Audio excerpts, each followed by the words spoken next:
Modern England is often referred to as Britain, a name that traces back to ancient times, perfectly fitting the island's rich and complex history. When Julius Caesar first set foot on the mist-shrouded shores of Albion in 55 BC, the land was home to the Britons, a collection of Celtic tribes. These tribes inhabited what is today known as England, living in small tribal kingdoms and fiercely guarding their independence. Caesar's invasions marked the beginning of Roman influence in Britain, which would last for several centuries. The Romans established control over the southern parts of the island, areas that roughly correspond to modern England and Wales, integrating them into the vast Roman Empire. This era brought roads, cities, and Roman law, leaving a deep cultural and infrastructural legacy. However, the Roman hold was never complete or uncontested, as the Britons continued to resist in various ways.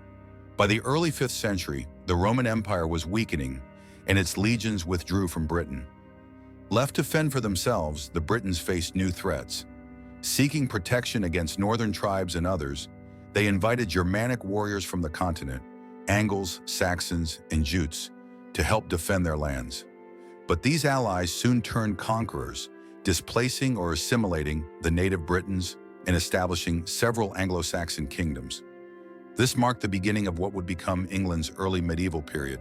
The rulers of these kingdoms were known as Bretwaldas, or Britain rulers, a title reflecting their claim over various English territories. Among these kings, Alfred the Great stands out for his role in uniting the English resistance against the Danish Viking invasions. Alfred not only defended his kingdom, but also laid the foundations for a unified England. He was the first to adopt the title King of the English, signaling a move towards central monarchy. Despite Alfred's efforts, England remained a patchwork of kingdoms and frequent conflicts, both internal and external. The Norman conquest of 1066 marked a turning point. William the Conqueror's victory at Hastings introduced a new ruling elite from Normandy, bringing French customs, language, and feudal structures. This radically changed English society and governance. Wales was eventually absorbed into this new realm, while Scotland remained independent until much later. The 1707 Act of Union formally united England and Scotland into a single kingdom, Great Britain, but the centuries before that saw each kingdom developing its own identity and institutions. England passed through the tumultuous Middle Ages, the Renaissance, and the Reformation, evolving politically and culturally. Under the Tudor dynasty, especially during the reign of Elizabeth I, England experienced a golden age. Elizabeth's rule brought stability, maritime expansion, and cultural flourishing, famously fostering the works of Shakespeare and the establishment of the English Navy. Her successor, James I, was already James VII of Scotland, uniting the crowns of England and Scotland for the first time. Though the kingdoms remained legally separate, this personal union was a step towards eventual political union. The English numbering of kings did not count Scottish monarchs, which is why James VI of Scotland was James I of England. England's history was also deeply shaped by its relationship with France. From the Norman rulers who held lands on both sides of the Channel to the 100 Years' War, this rivalry influenced politics, warfare, and identity. Kings like Henry II controlled vast French territories, and judicial reforms from his reign, including the development of common law and the jury system, left lasting marks on legal tradition. Richard the Lionheart, Henry's son, is remembered for his role in the Crusades, while his brother John Lackland faced challenges in holding English territories and was compelled to sign the Magna Carta in 1215, a foundational document limiting royal power and laying groundwork for constitutional governance. While England expanded and centralized power, Scotland preserved its sovereignty for centuries, fostering its own culture and institutions. The two would only formally unite in the 18th century. Meanwhile, England's economy and society evolved. The decline of feudal serfdom paralleled the rise of the wool trade in urban centers.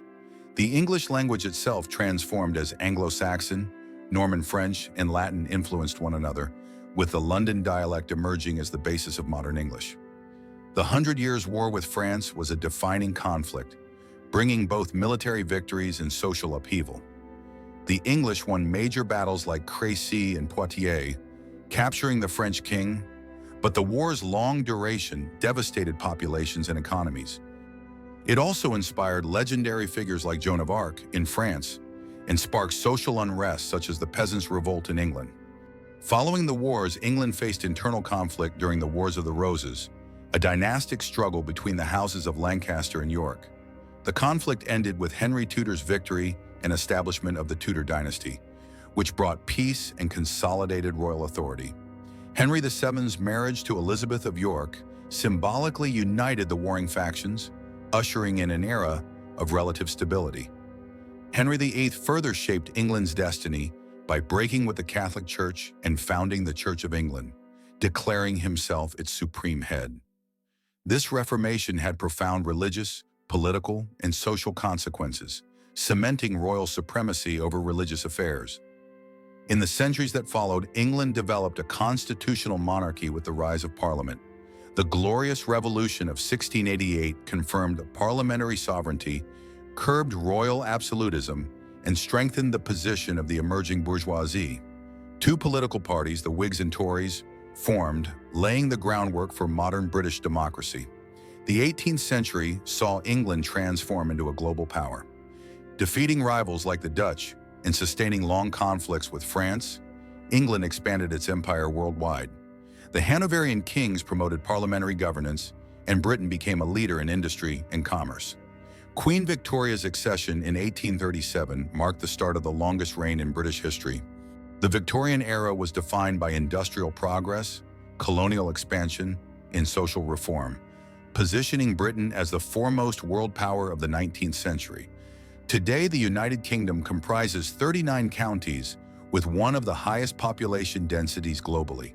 It boasts the second largest economy in Europe and ranks fifth in the world. Despite the introduction of the euro in some contexts, everyday transactions in England continue to use the British pound sterling, reflecting the country's unique blend of tradition and modernity.